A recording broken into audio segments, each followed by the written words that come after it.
Hello, welcome to new horror story, let's go. The rain had been falling since afternoon, but by evening the sky turned almost black and the road that cut through the hills twisted like a snake, made of wet stone. A van moved slowly along it, its engine coughing as if it wanted to give up. Inside the van were 5 people, returning from a documentary shoot, and all of them were exhausted, because the last village had warned them not to take this road after dark. The villagers said strange things, walked in the hills at night, things that followed travelers silently and whispered in voices that did not belong to humans.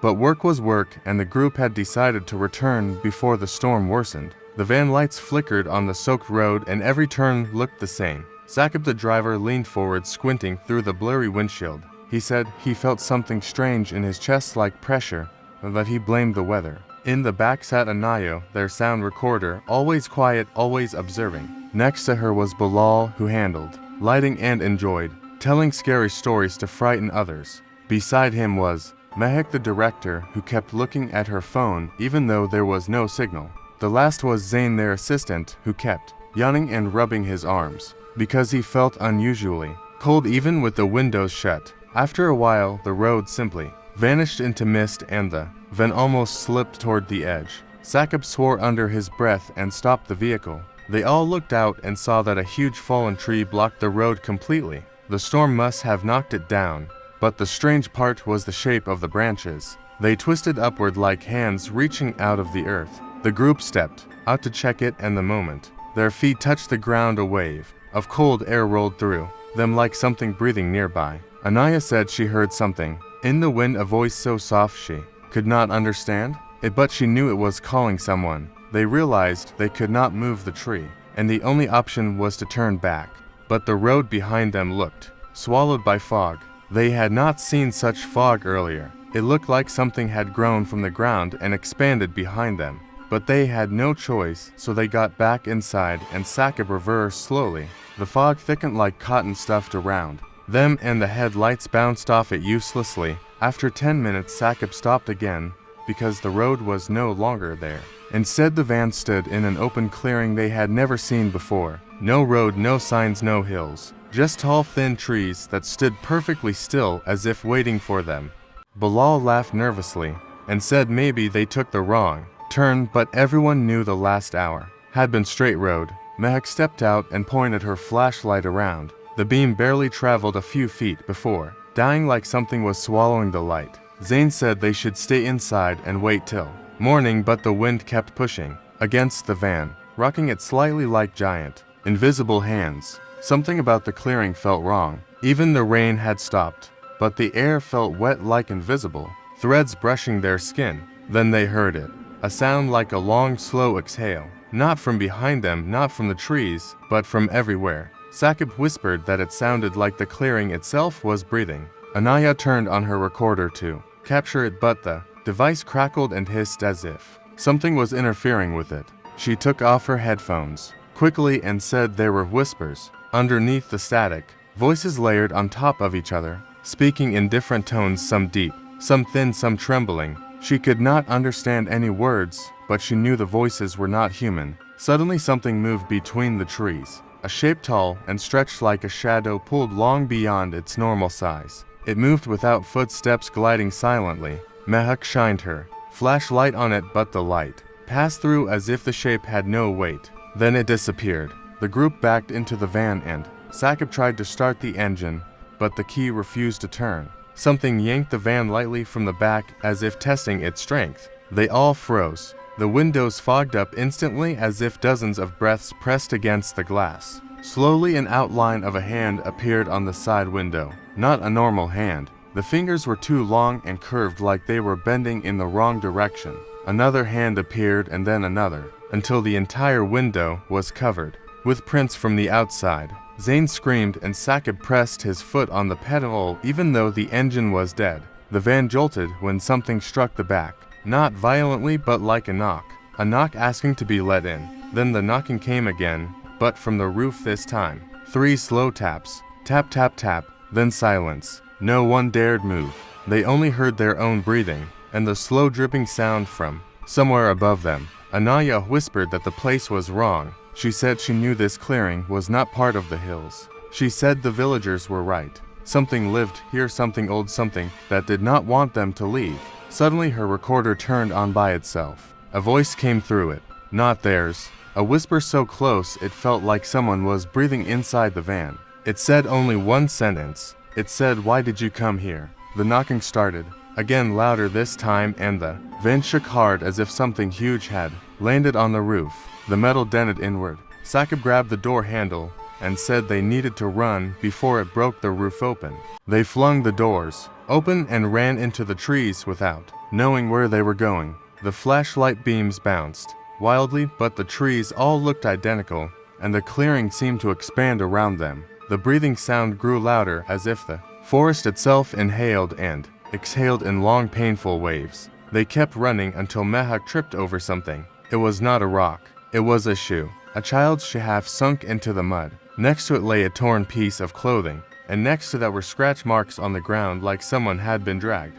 The marks looked fresh. Bilal moved his light around and suddenly he froze.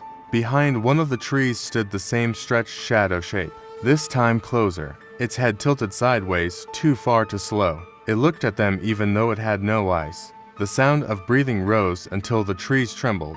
They ran again and reached a small, abandoned hut that looked as if it had been standing for decades. Its door hung crooked and the windows were cracked. They rushed inside and slammed the door shut. The interior smelled of damp wood and something sour. Old lanterns hung from the wall and a broken bed lay in the corner. On the walls were carvings, strange symbols scratched in circles. Some looked like eyes, some like twisting branches, some like wide mouths. Anaya said the symbols were warnings. She said they were meant to keep something out, not to keep people in. Then they heard the footsteps, slow dragging footsteps moving outside the hut. But they had not heard footsteps before. Whatever was outside now sounded heavier, more solid. They held their breath as the footsteps circled the hut. Once, twice, thrice, then something touched the door. A long, slow scrape of nails across the wood, not scratching to break in, but tracing the shape of the door like learning its outline. The scraping stopped. Silence pressed against their ears. Then a whisper came from the crack under the door, soft at first then growing. It said, "You should not have entered the breathing ground. You should not have answered its call. You are inside its chest now and it does not let anything go." Zain backed away trembling. Mehak looked out the window, but all she saw were dozens of silhouettes standing outside. Not standing like people, but hanging suspended as if held up by invisible threads. The silhouettes were of different sizes, some tall, some short, some twisted in impossible shapes. Their heads were all tilted sideways and all were facing the hut. Bilal ran to the back door, but something hid it from outside. Not a knock, a slam so powerful the wood cracked. They pushed furniture against the door, but another slam came and pushed them back. Sakib said they should use the symbols somehow, so Anaya started tracing one of the circular carvings with her finger. But the moment she touched it, the walls felt warm. Not warm like heat, but warm like skin, like the hut was alive. The wood pulsed softly under her palm like a slow heartbeat. The heartbeat became louder until the floor vibrated. Suddenly the hut inhaled. The sound was unmistakable. Wood stretched inward, the walls curved slightly, and all the lanterns swung. The hut exhaled and dust fell from the ceiling. The breathing came again and again, stronger each time. Then the door burst open. The shadow figure entered. It ducked under the frame even though its form changed like smoke folding into itself. It had no face, yet its presence felt like 1,000 eyes watching. It moved without footsteps, floating above the floor. Behind it the silhouettes crowded the entrance, but did not enter. Only the main creature came inside slower than death itself. The recorder in Anaya's bag turned on again. The same layered voices whispered one sentence. "It has chosen one of you. It has already marked one. That one must stay. The rest may leave only if they walk out before the forest breathes again." Everyone froze. One of them was marked.